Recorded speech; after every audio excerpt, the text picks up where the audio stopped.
While progress has been steady, India still lags way behind comparator countries, including China and Brazil. These are countries which have invested considerably more in health. What is somewhat concerning is that we fall behind even our small neighbors like Sri Lanka and Bangladesh in public health issues. As per the World Bank report, India's infant mortality rate has decreased about 25 points between 1995 and 2015. However, the sad point is that the Millennium Development Goal has not been met. Additionally, there are huge disparities between states in India, with some of them performing so much better than the others, the southern states performing better than the northern and the northeastern states. As per WHO, India still lags behind on immunization ratios. Our diphtheria vaccine immunization rate is just at 72%, as against 82% in Nepal and 99% in China. There are high number of diarrhea deaths in India because of poor coverage of ORS. Nutritional status across the country is improving, but is still unacceptably high. Levels of stunting have been observed amongst the children. That is, 38% of Indian children are stunted. Treatment and cure rates for tuberculosis have been achieved, in some way have been improved, but multi-drug resistant TB is on the rise. Malaria incidence is declining steadily, but dengue, chikungunya, and Japanese encephalitis are new threats. India also accounts for over 35% of global rabies deaths. We also do not have a national policy for antimicrobial resistance, AMR, which threatens to degrade decades of progress in public health. Overall, I must say that India has made considerable progress, but we still have a long way to go and to catch up with our neighbors and global comparators. Non-communicable diseases, meanwhile, have grown to become the key contributors to deaths in India. They account for 60% of deaths. Primarily, these affect people in productive phase of their life, that is from 35th year to 65th year. And they have huge implications in terms of national productivity. Incidence of non-communicable diseases are growing with greater rural-urban migration. Overall, India has, I must once again say, that has made considerable progress, but we have a long way to catch up with neighbors and global comparators. Now, what are the factors behind improvement in the health status of any country, any economy? The improvement in health indicators are primarily due to progress in our social and environmental conditions like 1. Greater access to clean water and better sanitation, growing per capita income, increased use of clean cooking fuels like LPG, impact on improved livelihoods due to programs like the Rural Employment Guarantee Scheme, advances in science and technology, improving our ability to prevent and control diseases, development of new vaccines, wider use of mobile phone-driven health technologies. Such improvement is also due to advances in healthcare and innovation in access and provision. There are several such examples in India, and I'm very happy to say that. Arvind Eye Care Hospital has produced the much needed treatment to many thousands of patients through innovations such as tiered payment and treatment free of cost to the needy, and the development of inexpensive intraocular lens technologies. Narayana Murthy, led by Dr. Devi Sethi and from my own city of Bangalore, has not only led from the front on cost-effective care provision through insurance schemes such as the Yashaswini scheme, but has also developed low-cost cardiac procedures. Trinetra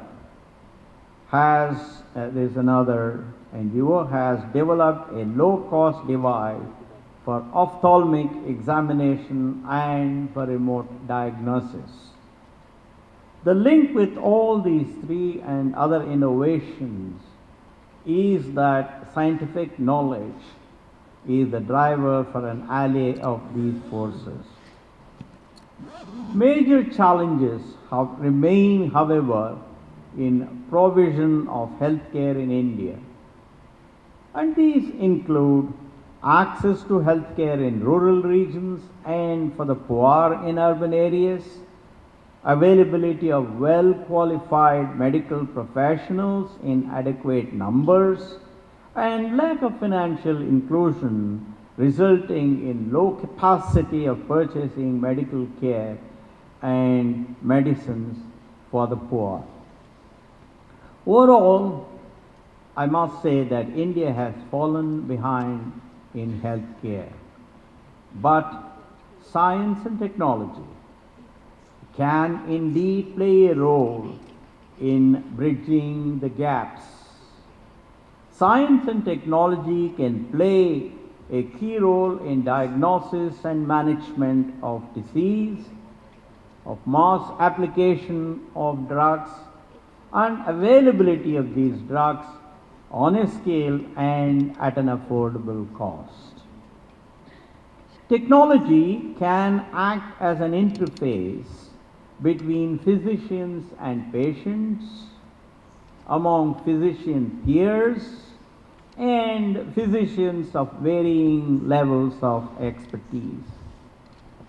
Substantial evidence indeed exists on the diverse role technology can play in several aspects of delivering healthcare, saving cost, and improving quality of healthcare. It also has several direct linkages, some of which we will examine in the next few minutes. If we were to take the case of vaccine development, Science and technology, I believe, and all of you will agree, has a huge role to play and has already contributed, even in India, with examples including the development of vaccines for rotavirus by Dr. Gagandeep Kang, who won the Infosys Prize in 2006. We have developed vaccines for Japanese encephalitis, thanks to Indian Council of Medical Research, and we have under development a vaccine for dengue. Health management and information systems is an area where India currently lacks.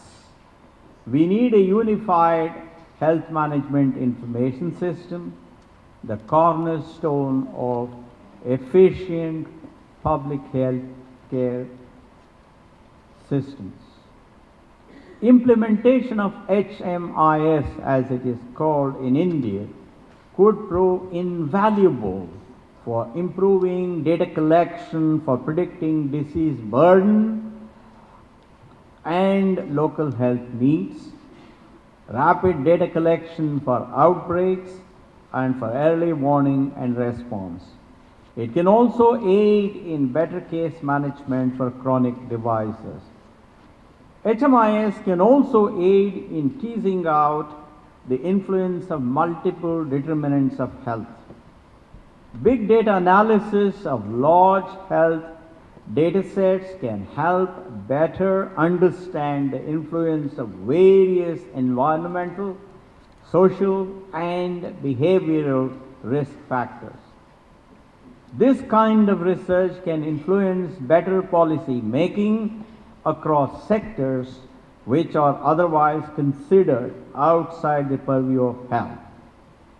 Science and technology can also be applied in the case of chronic disease management. A smartphone-based decision support system for frontline health workers developed by the Public Health Foundation of India, of which I happen to be the chairman, was tested in Solan in Himachal Pradesh. Participants registered a decline in the systolic blood pressure of 13 points and 20 points for 3-month and 6-month follow-ups in the intervention group. A decline was also observed in the level of fasting blood sugar of 41 points over a 6-month period. Technology can also be used as a tool for self-care and referral, as in the case of fitness trackers of smartwatches. Example of self-care and referral is Apple Watch. Many of you would have that, which monitors your health rate and can, with specialized additions, be used to measure other parameters. And I'm sure most of you have used Apple iPhone, which will help you in measuring your pulse rates. A range of tailored apps also examine other aspects like Lock. Lock measures activity levels, provides dietary advice, and tracks sleep patterns. LifeSum, the app LifeSum, provides healthy meal plans, detailed exercise tracking, and it monitors water intake. Lose It, which is another app, reaches weight loss goals by nutrition facts on grocery items and restaurant meals. MyFitnessPal is another app. It is the largest food database by far, with over 5 million entries, and it makes it easy to count all the calories consumed by us.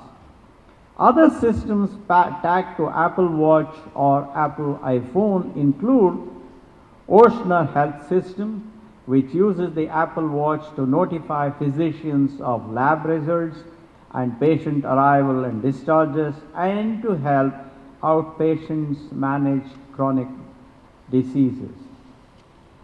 The Alive Core cardiac band for Apple Watch captures electrocardiograms anywhere, anytime, providing analysis and recordings of heart rhythms to share with doctors and caregivers. Dexcom's continuous glucose monitoring system works with Apple Watch to help people living with diabetes monitor and reach their glycemic goals. Technology can also enable India to overcome serious shortfall in human resources for health. As per the 12th five-year plan, increases are needed across the board in human resources for health. We need a 49% increase in the number of physicians. We need 106% increase in the number of dentists in India. We need a whopping 177% increase in the number of trained nurses in India. And we need 185% increase in the auxiliary nurse midwives. Shortfalls exist at community health centers as well. We have 62% of obstetrician and 68% of pediatrician slots yet to be filled. Please remember that we just have only 38% of the obstetricians that we need or that we have planned. Probably we may need even more. And we have only 32% of pediatricians that we have planned, not we need, we have planned. Technology-enabled frontline health workers are already being deployed in many parts of the country to ensure that these shortfall in human resources do not hamper access to health care. One such example is the Swasthya Slate or health tablet, which was developed in-house by the Public Health Foundation of India. It has the ability to perform 33 point-of-care diagnostic tests in the field, including blood pressure, blood glucose, etc. It was developed as a tool to improve primary care coverage in rural areas where people often do not have access to a physician. The slate has been deployed in the 6 most backward districts of Jammu and Kashmir under the government's maternal and child health program. I must say that it has succeeded in reducing the time for registration to care provision for antenatal checkups from 21,000 minutes, you can compute it how many hours and how many days, to just 40 minutes. It also has provisions for referral of high-risk cases on a priority basis to ensure attention of a physician. Technology can also be used as a driver for provision of primary care services. It does in many ways. It can strengthen sub-centers with technology-enabled non-physician healthcare providers. It can improve physical and IT connectivity between sub-centers, primary healthcare centers, community healthcare centers, and district hospitals. It can improve referral and follow-up systems to ensure high-risk cases get priority attention.